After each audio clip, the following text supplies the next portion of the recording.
This is the Walther P99 Replica 9mm blank firing pistol. This semi-automatic 1-to-1 scale pistol is the same size, weight, feel, and appearance of the original. It has a fast, smooth, crisp action that Walther is famous for. It features an ergonomic polymer frame and steel slide.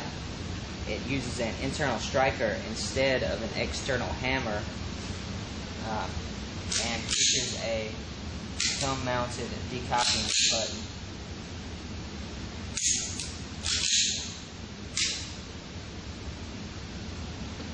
It has an overall length of 7.1 inches, a weight of 1.5 pounds, and a magazine capacity of 15 rounds.